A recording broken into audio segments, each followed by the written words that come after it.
बिस्मिल्लाहिर्रहमानिर्रहीम। अस्सलाम वालेकुम students, welcome to CBEL concept based education learning YouTube channel. मैं हमाद अहमद आपका ट्यूटर। आज के सेक्शन में हम बात करेंगे आइकम पार्ट 2 की और इसका सब्जेक्ट है प्रिंसिपल ऑफ अकाउंटिंग। तो स्टूडेंट्स आज से हम प्रिंसिपल ऑफ अकाउंटिंग की पेपर पेयरिंग स्कीम, इस स्कीम के अंदर आपको इंपॉर्टेंट क्वेश्चंस, इंपॉर्टेंट डेफिनेशंस, उनका सोल्यूशन भी प्रोवाइड किया जाएगा। तो आज से हम ये अपनी सीरीज स्टार्ट कर रहे हैं और ये सीरीज एनुअल एग्जाम 2023 के स्टूडेंट्स के रिलेटेड है। चाहे आप पंजाब के किसी भी बोर्ड से बिलोंग करते हैं, चाहे आप लाहौर बोर्ड से बिलोंग करें, गुजरात बोर्ड से बिलोंग करें, गुजरात बोर्ड से बिलोंग करें, इस्लामाबाद बोर्ड जिसे फेडरल बोर्ड भी कहते हैं उससे बिलोंग करें, मुल्तान बोर्ड, फैसलाबाद बोर्ड, किसी भी पंजाब के बोर्ड के पंजाब बोर्ड के अंदर किसी भी बोर्ड के अंदर आप बिलोंग करते हैं, तो स्टूडेंट्स आपके लिए ये वीडियोस बहुत ज्यादा बेनिफिट साबित होंगी। तो स्टूडेंट्स आज हम करेंगे चैप्टर नंबर 1 अकाउंटिंग का आइकम पार्ट 2 और चैप्टर का नेम है सिंगल एंट्री सिस्टम, जिसको अकाउंट्स फ्रॉम इनकम्प्लीट रिकॉर्ड भी कहते हैं। उसका हम करेंगे इंपॉर्टेंट डेफिनेशंस। ये इंपॉर्टेंट डेफिनेशंस क्या है, उनका सोल्यूशन भी मैं आपको बताऊंगा, लेकिन उससे पहले ना मैं आपको एक चीज बताना चाहता हूं। बात ये है कि अगर आप आइकम पार्ट 1 या पार्ट 2 आप उर्दू में कर रहे हो, यानी कि आप उर्दू मीडियम स्टूडेंट्स हो, तो स्टूडेंट्स आपको अकाउंटिंग की डेफिनेशंस आपको हमेशा इंग्लिश में लिखनी चाहिए। उसकी वजह क्या है कि आप स्टूडेंट्स जब अकाउंटिंग की डेफिनेशन को उर्दू में लिखोगे तो आपकी मिस्टेक होने के बहुत ज्यादा चांसेस हैं, क्योंकि अकाउंटिंग को उर्दू में लिखना बहुत ज्यादा टफ है। और बहुत से स्टूडेंट्स के माइंड में ये भी क्वेश्चन आता है कि अगर हम इंग्लिश में लिखते हैं डेफिनेशन, हैं हम उर्दू मीडियम स्टूडेंट्स, तो सर हमारी वो डेफिनेशन को गलत नहीं करेगा? गलत करेगा कि नहीं करेगा? तो स्टूडेंट्स आपकी वो डेफिनेशन को गलत नहीं करेगा। आप इंग्लिश में लिख दो, चाहे आप उर्दू में लिख दो, चाहे आप उर्दू मीडियम ही स्टूडेंट हो, तो स्टूडेंट्स आपको हमेशा इंग्लिश में डेफिनेशन लिखने में कोई ऐसा प्रॉब्लम नहीं होगी। लेकिन अगर आप इंग्लिश मीडियम स्टूडेंट हो ना, फिर आप उर्दू में लिखोगे, तब वो मार्क्स डिडक्ट करेगा, कैंसिल करेगा। ठीक है ना? तो उर्दू मीडियम स्टूडेंट हो, इंग्लिश में डेफिनेशन लिख दो, ऐसा कोई प्रॉब्लम आपको नहीं होगी। तो स्टूडेंट्स ये इंपॉर्टेंट डेफिनेशन क्या है, मैं आपको इनका सोल्यूशन भी प्रोवाइड करूंगा। ये इंपॉर्टेंट डेफिनेशंस आपने मस्ट याद करनी है अपने पेपर पॉइंट ऑफ व्यू के लिहाज से। ये बहुत ज्यादा इंपॉर्टेंट है। तो स्टूडेंट्स डेफिनेशन के ऊपर जाने से पहले आप स्टूडेंट्स से ये रिक्वेस्ट है, चैनल को सब्सक्राइब करें, वीडियोस को लाइक करें और इन वीडियोस को ज्यादा से ज्यादा अपने फ्रेंड्स में भी शेयर करें, ताकि आपके साथ साथ उनका भी बेनिफिट हो जाए। अच्छा तो स्टूडेंट्स अब देखिएगा, अब आपको इस पेज नंबर 1 के ऊपर आपकी डेफिनेशन नंबर 1 शो हो रही है, डिफाइन सिंगल एंट्री सिस्टम। बहुत इंपॉर्टेंट ये डेफिनेशन है। तो इसका आंसर क्या है, मैं इन डेफिनेशन में ना आपको ये बताऊंगा आपने कितनी कितनी डेफिनेशन करनी है और इसको समझाता भी हूं। देखें ये डेफिनेशन आपको मोस्टली बहुत ज्यादा ये पेपर्स में आती है, चाहे आप पंजाब के किसी भी बोर्ड से बिलोंग करते हैं। तो सिंगल एंट्री सिस्टम की डेफिनेशन क्या करेंगे, यही करेंगे, 3 पॉइंट्स करेंगे, बस इतनी ही डेफिनेशन रहने देंगे। चाहे आपकी बुक सुहेल अफजल साहिब राइटर है उनके, चाहे उन्होंने मजीद भी आगे लिखी हुई है, लेकिन आप ये डेफिनेशन इतनी ही कीजिएगा। ये आपके लिए एक तो आपको याद करने में भी इजीनेस होगी, दूसरा यहां तक अगर आप डेफिनेशन लिख देते हो ना, तो सारा मतलब सिंगल एंट्री सिस्टम का इसके अंदर ही आ जाता है। अब सिंगल एंट्री सिस्टम क्या है? ये एक ऐसा रिकॉर्ड है, एक ऐसा सिस्टम है जिसमें सिर्फ एंट्री का एक पहलू रिकॉर्ड किया जाता है। जैसे ट्रांजैक्शन की सिर्फ एक साइड रिकॉर्ड की जाती है। अगर फर्ज करें आपके पास एक ट्रांजैक्शन जर्नल एंट्री है, cash account to capital account, cash to capital account, ठीक है ना?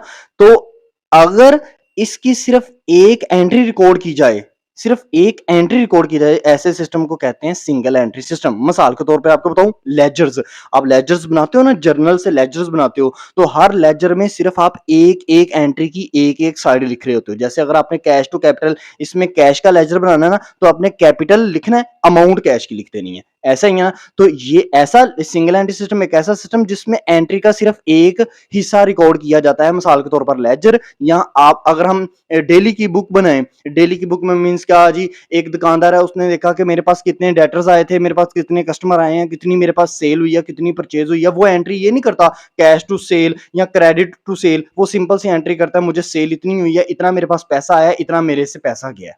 ठीक है, लेजर अकाउंट हो गया आपकी एग्जांपल। आपकी एग्जांपल होगी मोस्टली जो हर रोज दुकानदार काम करते हैं, मतलब वो जो डे की बुक, एक दिन की जो बुक प्रिपेयर करते हैं, मतलब एक दिन का जो वो रिकॉर्ड रखते हैं, ऐसे सिस्टम को कहते हैं सिंगल एंट्री सिस्टम। अब हम ना अपनी डेफिनेशन नंबर 2 करते हैं। अच्छा तो स्टूडेंट्स अब देखें, अब ये आपकी डेफिनेशन नंबर 2 है, डिफाइन। ये ऐसे आएगा आपको, डिफाइन डबल एंट्री सिस्टम। एक ऐसा सिस्टम जिसमें एंट्री की दोनों साइड्स रिकॉर्ड की जाती हैं। एंट्री को ट्रांजैक्शन भी बोलते हैं, ट्रांजैक्शन को एंट्री भी कह सकते हैं, ठीक है ना? ऐसी ऐसा सिस्टम जिसमें ट्रांजैक्शन की दोनों साइड को रिकॉर्ड किया जाता है। जैसे मिसाल के तौर पर आपका जर्नल्स अकाउंट, ये क्या होते हैं, जब आप जर्नल नहीं बनाते तो आप, अगर मैं आपको एक एंट्री दूं, मिसाल के तौर पर मैंने कहा कि आपने ना purchase from Aslam on cash, आपने कैश पर चीजें असलम से परचेज की हैं, तो आप क्या एंट्री करोगे, cash account to sale account, फिर असलम का नेम नहीं यूज करोगे क्योंकि कैश के ऊपर एंट्री हुई है ना। तो अगर फर्ज करो यही डेफिनेशन आपको यही आपको ट्रांजैक्शन ऐसे आती है, वो कहता है कि purchase goods from Aslam on credit, तो आप कहोगे purchase account to Aslam account, तो इसमें हम परचेज को भी डेबिट कर रहे हैं, क्यों डेबिट कर रहे हैं, असलम को क्रेडिट कर रहे हैं, क्यों क्रेडिट कर रहे हैं, हम दोनों चीजों को ट्रांजैक्शन के अंदर दोनों साइड्स को, यानी कि डेबिट साइड को और क्रेडिट साइड को, दोनों को रिकॉर्ड करते हैं। ऐसे सिस्टम को कहते हैं डबल एंट्री सिस्टम। और याद रखिएगा स्टूडेंट्स, ये डेफिनेशन आपको इस तरह भी आ जाती है, ये पहली और दूसरी डेफिनेशन कैसे कहता है, डिफरेंशिएट या difference between single entry system and double entry system. तो आप स्टूडेंट्स ने कंफ्यूज नहीं होना, सिंगल एंट्री सिस्टम है, सिंगल एंट्री सिस्टम की डेफिनेशन नंबर 1 लिख देनी है, डबल एंट्री सिस्टम है, डबल एंट्री सिस्टम की डेफिनेशन नंबर ये 2 लिख देनी है, और आपका क्वेश्चन क्लियर हो जाएगा। लेकिन जब आपने डिफरेंशिएट में ये दोनों पूछे तो आपने सिंगल एंट्री सिस्टम में पहले उसकी हेडिंग दे देनी है मार्कर से, फिर डेफिनेशन लिखेंगे, फिर डबल एंट्री सिस्टम की मार्कर से हेडिंग देंगे और फिर उसकी डेफिनेशन लिखेंगे। इस तरह आपकी ये पेपर प्रेजेंटेशन भी अच्छी लगेगी। अब हम करेंगे क्वेश्चन नंबर यानी कि डेफिनेशन नंबर 3। तो डेफिनेशन आपको किस तरह आएगी, स्टेटमेंट्स ऑफ अफेयर्स। स्टूडेंट्स आपको पता है सिंगल एंट्री सिस्टम, जिसको अकाउंट्स फ्रॉम इनकम्प्लीट रिकॉर्ड भी कहते हैं, आपके चैप्टर का नेम है। तो इसमें आपको जो क्वेश्चन किया जाता है उसमें आप स्टेटमेंट्स बनाते हो, स्टेटमेंट्स ऑफ अफेयर बनाते हो, एक बनाते हो ओपनिंग स्टेटमेंट ऑफ अफेयर, एक बनाते हो क्लोजिंग स्टेटमेंट ऑफ अफेयर। आपने ओपनिंग स्टेटमेंट ऑफ अफेयर्स में कैपिटल निकालना होता है opening, closing statement of affairs में आपने क्लोजिंग कैपिटल निकालना होता है, और फिर इन दोनों को कंपैरिजन करके आपने नेट प्रॉफिट निकालना है, ठीक है ना। अब स्टेटमेंट ऑफ अफेयर्स क्या है, एक्चुअल में अगर आप सिंगल एंट्री सिस्टम के जब क्वेश्चन करते हो तो स्टेटमेंट ऑफ अफेयर, चाहे आप ओपनिंग कैपिटल की स्टेटमेंट ऑफ अफेयर बनाओ, चाहे आप क्लोजिंग कैपिटल की स्टेटमेंट ऑफ अफेयर्स बनाओ, आपको पता है फॉर्मेट जो अंदर होता है वो बिल्कुल बैलेंस शीट की तरह का होता है। तो स्टेटमेंट ऑफ अफेयर्स क्या होती है, it is a type of balance sheet, ये बैलेंस शीट की एक किस्म है जिसमें आपको स्टूडेंट्स लेफ्ट साइड के ऊपर एसेट्स लिखते हैं आप, और लेफ्ट और राइट साइड के ऊपर आप लायबिलिटी प्लस कैपिटल को रिकॉर्ड करते हैं। फिर आप कहोगे सर फिर बैलेंस शीट में और स्टेटमेंट ऑफ अफेयर्स में फर्क क्या है, तो आगे एक लफ्ज लिखा हुआ है under single entry system state. जब आप बैलेंस शीट बनाओ ना, सिंगल एंट्री सिस्टम की बैलेंस शीट बनाओ, क्योंकि सिंगल एंट्री सिस्टम में रिकॉर्डिंग किसकी होती है, एंट्री की सिर्फ एक साइड की। जैसे कि एंट्री है आपकी cash account to sale account, तो अगर आप सिर्फ कैश अकाउंट डेबिट साइड की सिर्फ पास कर रहे हो, एंट्री उसको रिकॉर्ड कर रहे हो, तो स्टूडेंट्स इस सिचुएशन में जब आप बैलेंस शीट बनाओगे ना, तो वो जो बैलेंस शीट है फॉर्मेट सेम रहेगा बैलेंस शीट का, उस बैलेंस शीट को आप बैलेंस शीट नहीं बोलोगे, स्टेटमेंट ऑफ अफेयर्स बोलोगे, लेकिन इसको under the single entry system बनाया जाता है, इसलिए हम इसको कहते हैं बैलेंस शीट नहीं कहते, इसको हम स्टेटमेंट ऑफ अफेयर कहते हैं, ठीक है ना। स्टेटमेंट ऑफ अफेयर और बैलेंस शीट में फर्क क्या है, फॉर्मेट दोनों का सेम है। बैलेंस शीट जो है वो उसमें दोनों मतलब डबल एंट्री सिस्टम के थ्रू बैलेंस शीट बनाई जाती है, जो स्टेटमेंट ऑफ अफेयर है वो सिंगल एंट्री सिस्टम को फॉलो किया जाता है, उसमें उसमें एंट्री का सिर्फ एक रिकॉर्ड को एक साइड को रिकॉर्ड करके उसकी बैलेंस शीट बनाई जाती है।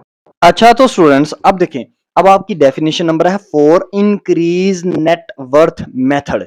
ये कौन सा मेथड है, ऐसा मेथड जिसमें हम प्रॉफिट एंड लॉस लॉस निकालते हैं, किसका, किस बिजनेस का, सिंगल एंट्री सिस्टम के बिजनेस का, ठीक है। लेकिन किसको कंपैरिजन करके, हमारे पास जो साल के एंड पे कैपिटल निकलता है जो हम क्लोजिंग स्टेटमेंट ऑफ अफेयर से निकालते हैं, और हमारे पास जो साल के शुरू में कैपिटल निकलता है ओपनिंग स्टेटमेंट ऑफ अफेयर्स को निकालकर, इन दोनों के कैपिटल को जब हम उठाकर, वैल्यूज को उठाकर प्रॉफिट एंड लॉस अकाउंट की जो स्टेटमेंट बनाते हैं सिंगल एंट्री सिस्टम में, उसमें पुट करके जो हमारे पास प्रॉफिट और लॉस आता है, इस मेथड को हम कहते हैं students increase net worth method. आपको पता है जब आप सिंगल एंट्री सिस्टम का क्वेश्चन करते हो तो आपको 3 चीजें बनानी पड़ती हैं, स्टेटमेंट बनानी पड़ती है, एक ओपनिंग स्टेटमेंट ऑफ अफेयर्स, एक क्लोजिंग स्टेटमेंट ऑफ अफेयर्स, और last one profit and loss account या स्टेटमेंट, ठीक है ना, ये जिसको कहते हैं statement of a profit and loss account. तो statement of profit and loss account में अगर आप देखो तो आपका ओपनिंग कैपिटल भी आता है, आपका फार्मूले के अंदर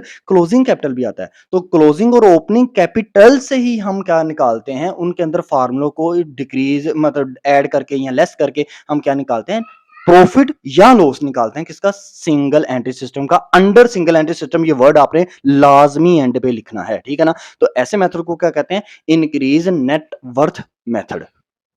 अच्छा तो स्टूडेंट्स अब आपकी नेक्स्ट डेफिनेशन है ड्राइंग।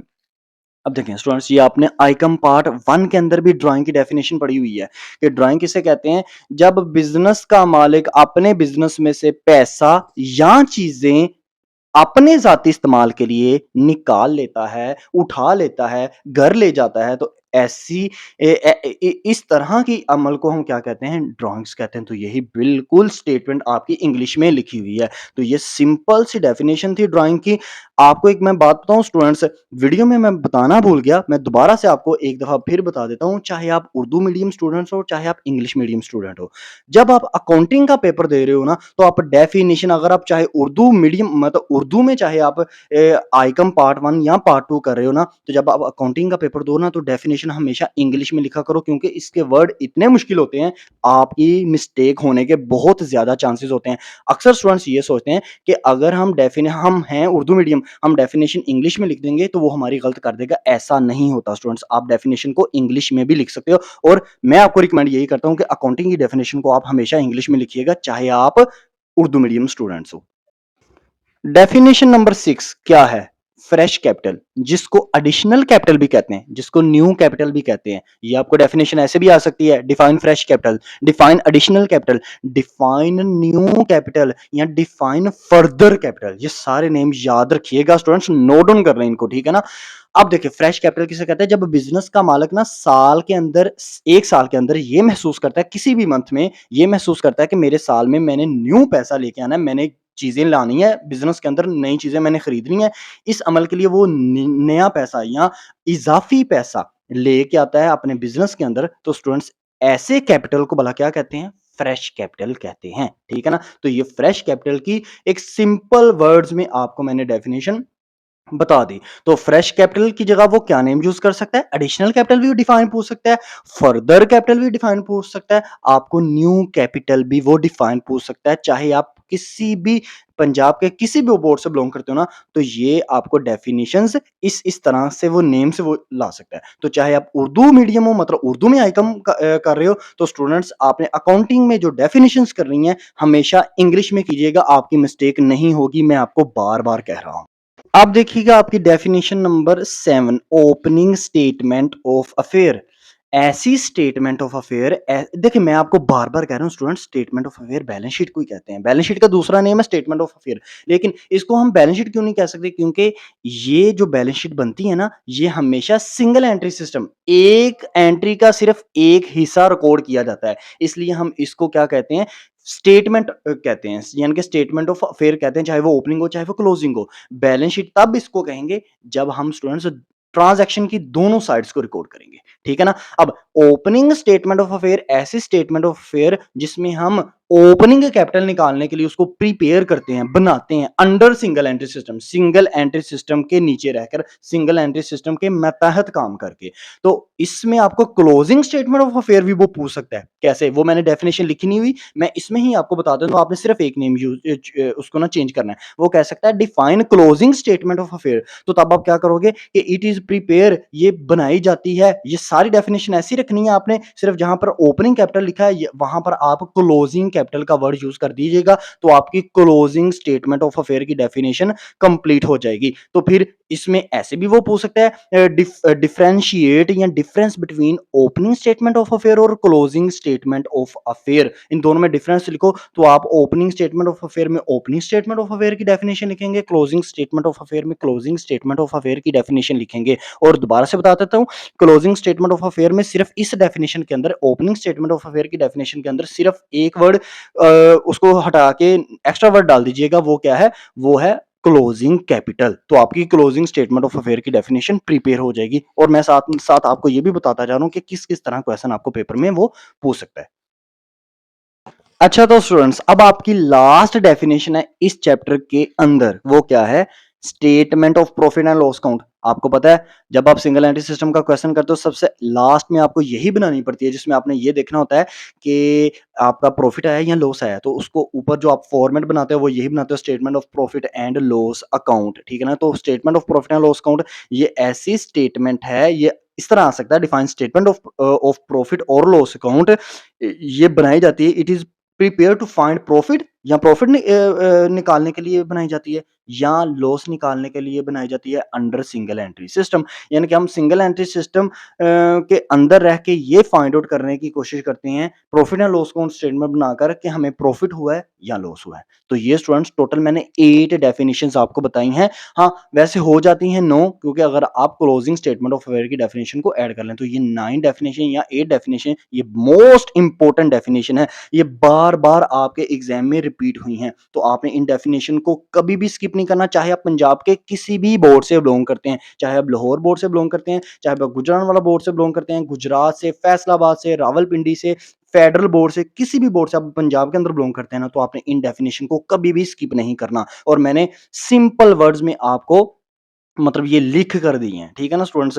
तो बार-बार जाते मैं एक बात फिर दोबारा से आपको बता देता हूँ, चाहे आप उर्दू में आईकॉम पार्ट 2 कर रहे हो, अकाउंटिंग की डेफिनिशन हमेशा इंग्लिश में लिखना। अगर आप ये सोचते हो कि आप इंग्लिश में लिखोगे तो आपका वो पेपर गलत कर देगा, ये आपकी रॉन्ग थिंकिंग है, ऐसा नहीं होता स्टूडेंट्स, ठीक है ना।